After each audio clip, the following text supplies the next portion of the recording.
माननीय तहसीलदार खानापूर बेटा यांना भारतीय जनता पार्टी जिल्हा उपाध्यक्ष सुहास पाटील यांनी तालुक्यातील पुरवठा विभागाच्या मनमानी कारभाराच्या बाबतीत बैठकीचे निवेदन देण्यात आले होते।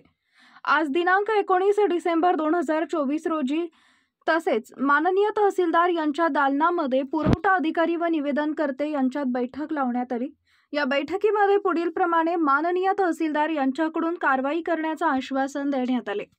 यामध्ये तालुक्यातील विभक्त रेशनिंग कार्ड धारकांना पूर्वीप्रमाणेच धान्य देण्यात येईल, यासाठी सखोल चौकशीची गरज नाही। पोलीस स्टेशनचा दाखला हरवल्याबाबतची गरज नाही। रेशनिंग दुकानदार यांच्या दाखल्याची गरज नाही। ग्रामपंचायतच्या दाखल्याची गरज नाही।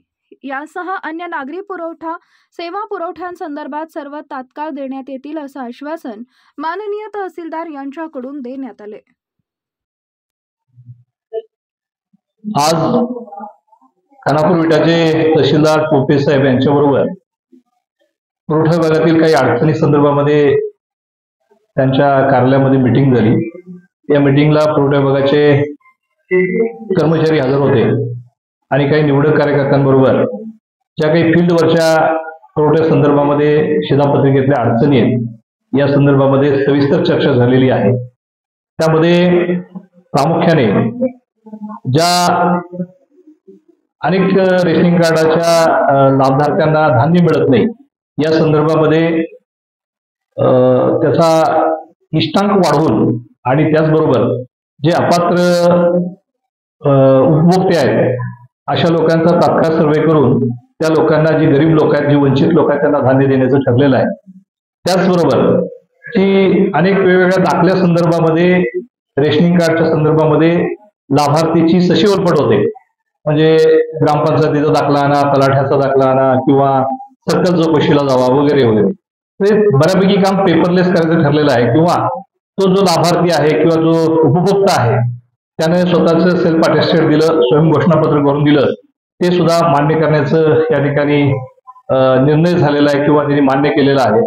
तर मी या ठिकाणी त्याचबरोबर सगळ्यात महत्वाची ज्या महिलांच्या बाबतीमध्ये दुर्दैवाने ज्यांना संजय गांधी निराधारसाठी विभक्त रेशनिंग कार्ड काढावं लागतं अशा रेशनिंग धारकांच्या कार्ड धारकांसाठी जेव्हा कार्ड विभक्त होतं तेव्हा त्यांचे युनिट विभक्त केले जात नाही आणि दुर्दैवाने पुन्हा काय होतं की जे मूळ रेशनिंग कार्ड आहे त्याच्यावरती ते युनिट राहतात आणि जे विभक्त झालेले आहे त्याला युनिट मिळत नाही।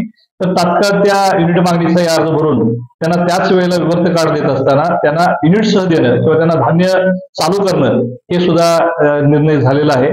आणि या संदर्भामध्ये निश्चितपणाने ह्या सगळ्या गोष्टी आजपासून रेशनिंगचे सगळे जी व्यवस्था आहे ती इम्प्लिमेंट करेल याबद्दल काही ही करेल अशा पद्धतीची आशा वाटते।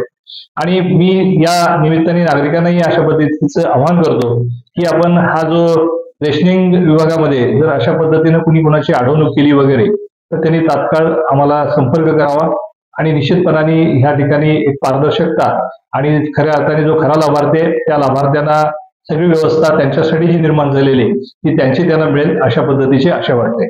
धन्यवाद।